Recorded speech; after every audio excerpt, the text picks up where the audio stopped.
Dear parents, welcome to our first Tween and Teen EQ Summer Book Club. We're super excited to get started with our book club. It's going to be on Fridays from 11 a.m. to 12 p.m. and we're going to be meeting on June 25th all the way through August 6th. So we're going to be reading the book One Crazy Summer by author Rita Williams-Garcia. And we are so fortunate to be able to have Rita Williams-Garcia join us for our first session on June 25th. And so as your child reads this book, please have them think about questions that they want to ask the author. And maybe, the inspiration behind her book, One Crazy Summer, her own life experiences, how she became an author. And you can get a copy of the book from your local library. You can purchase one on Amazon. I purchased this one on Amazon. Or you can get a Kindle version as well.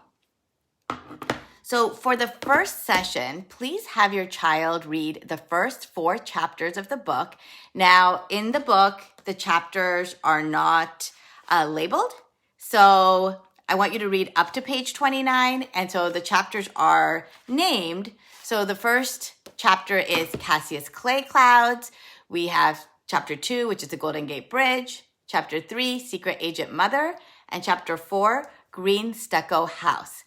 Now, you may want to discuss the time period of the book with your children to give them more context about what life was like. This story takes place in 1968, and so they do discuss the JFK assassination and how the airport was named after him in 1963. The book also highlights Muhammad Ali and his name change that happened in 1965.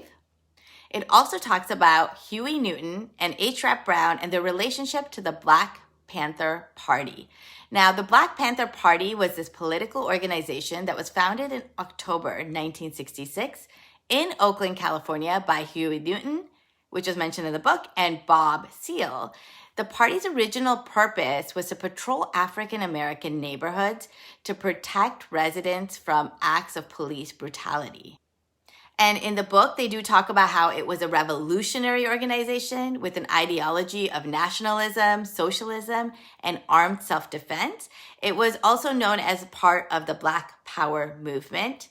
So I wanted to end with a summary of what the first couple chapters will discuss in the book. So there are 3 girls that are on a plane headed to Oakland, California from Brooklyn, New York. So it's Delphine and her 2 younger sisters, Fern and Vanetta. And they're going to visit their mom who has run away from the family. And so Big Ma is their grandma and it's their father's mom. And Big Ma does not like this idea of the girls spending time with Cecile. And Pa says that they have to visit their mother and get to know her and spend some time with her.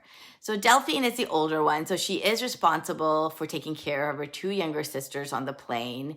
And so during the plane ride, she decides to lean over her sister because she really wants to take a look at the Golden Gate Bridge. But then she receives a scolding from the flight attendant, like, what is she doing? And then she's embarrassed, but she's also excited that she got to see what she really wanted to see, which was the Golden Gate Bridge. The flight arrives safely and the girls get to meet their mother, but Cecile doesn't seem to care as much about meeting them and expects them to keep up with her as she walks out of the airport. The girls are not sure where they're going. They always thought she just lived on the streets, but then they find out that she has a home. And then the girls aren't very sure of how she owns a home. When they get there, Delphine, Fern, and Vanetta are not allowed in the kitchen. And so they're forced to use the money that their pa had given them for a trip to Disneyland to go buy food instead. And so the story continues. So some questions that I want the students to think about as they read are, do you think it's hard for Delphine to always be in charge? Because she is the older one and she's often the one that's always known to be in charge of her 2 younger sisters. Why do you think Cecile left the girls and Big Pa? Why do you think Big Pa wants the girls to visit Cecile and spend time with her? Would you let your kids go on a plane from Brooklyn, New York to Oakland, California all by themselves? What do you think the girls are expecting Cecile to act like when they meet her? And last but not least, do you think the girls will stay with Cecile for the entire 28 days? So we're going to be finding out as we continue reading One Crazy Summer this summer, 2021.